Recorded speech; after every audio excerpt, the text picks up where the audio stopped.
Chapitre 5. Mais Piment! Madame Rigoberta occupe au marché la place numéro 32.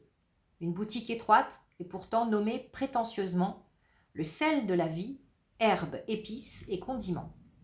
C'est grâce à cette dame, c'est par son cri que le charme du théâtre fut rompu et le drame révélé. Mes piments! Où sont passés mes piments?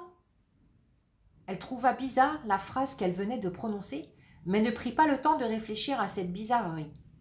De plus en plus énervée, elle continua de farfouiller dans le désordre des cajots et des sacs. Elle s'était levée la première, car la première, elle s'était couchée. Comme nous savons, elle détestait le théâtre, surtout lorsqu'il parle d'amour. Monsieur Henri, notre quasi-centenaire, le roi de nos musiciens, se tenait devant la boutique. Il souriait, comme toujours. Sur son visage, on aurait dit qu'une guerre avait éclaté jadis entre le sourire et les rides. Les rides progressaient d'année en année, mais le sourire, pour combien de temps, continuait de sortir vainqueur. Monsieur Henri était le plus fidèle des clients de Madame Rigoberta. Hélas, aussi le moins rentable. Chaque jour, il ne lui achetait qu'un oignon, jamais deux et rien d'autre. Et chaque jour, elle le grondait.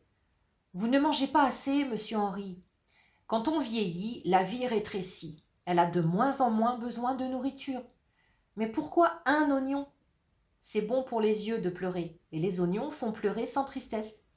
Dans ce cas, pourquoi un seul oignon? Il ne faut pas trop pleurer, autrement la vraie tristesse arrive. » Monsieur Henri venait de comprendre que ce matin-là n'était pas comme les autres. Son sourire perpétuel s'évanouit. « Que se passe-t-il, Rigoberta ?» Trop occupée à se lamenter, une plainte qui se changeait en cri, de plus en plus aiguë, la pauvre femme ne lui répondit pas. « Et mon poivre? Et mes échalotes? Et mon céleri? Et mon safran? Et mon cumin? Et mes réglisses? Au secours, je suis dévalisée !» Avec son tact habituel, monsieur Henri n'insista pas. Il se contenta de poser sa main droite sur son épaule, une main légère comme un oiseau. Souvent, toucher, effleurer même, vaut mieux que parler. Et, de toute la très petite vitesse que lui permettaient ses vieilles jambes et son cœur épuisé, il s'en alla prévenir don Luis, notre mère, lequel, manifestement, venait de se réveiller. Son bonnet de nuit blanc à pompons, toujours vissé sur son crâne, en témoignait. Fernando partageait avec lui le café brûlant du petit déjeuner, ainsi que ses petits pains ronds creusés d'une vallée en leur milieu, et que, pour cette raison, nous appelons des fesses. Et moi, profitant du sommeil des chats, j'avais réussi à m'échapper. Par rancunière, j'étais venue rapporter à mon patron la veste qu'il avait oubliée.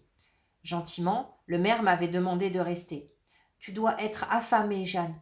Le guet, ça creuse. » Les deux amis se congratulaient. « Quel talent, ces acteurs! Quel amour, cette Juliette! Bravo, mon cher! Je suis seulement capitaine du port, pas organisateur de spectacle. Tu aurais pu refuser l'autorisation d'entrée. La Jonque est un bateau dangereux d'habitude. Tu as un flair unique. » C'est alors que monsieur Henri se présenta avec sa douceur coutumière. « Monsieur le maire, cher capitaine, pardon de vous déranger. Rigoberta... » Et alors? Quelqu'un lui a volé toutes ses épices. Don Luis sursauta.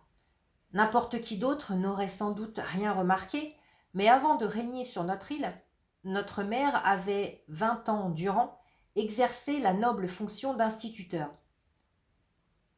La question de langue, de grammaire, de ponctuation était sa passion. Voyons, Henri, comment parles-tu aujourd'hui? Mes dents, sans doute, l'absence de dents. J'espère. Don Luis arracha son bonnet. Depuis que la mer, année après année, rongeait nos collines, avalait nos arbres, effondrait nos maisons, la disparition était sa hantise. Vous n'avez pas... Relève? Mon Dieu, moi aussi je suis contaminée. Que se passe-t-il? Les épices ne sont pas les seuls. Pardon? Monsieur Henri et le capitaine du port le fixaient, terrorisés. L'un s'était mis à trembler, l'autre se mordait les lèvres au sang. Il me semble, je ne voudrais pas, je crois bien que les accents, nos accents aussi, oui, c'est bien ça, se sont revoltes. Et le pire, c'est qu'il m'avait prévenu. Comment ça? Approchez-vous, personne ne doit nous entendre.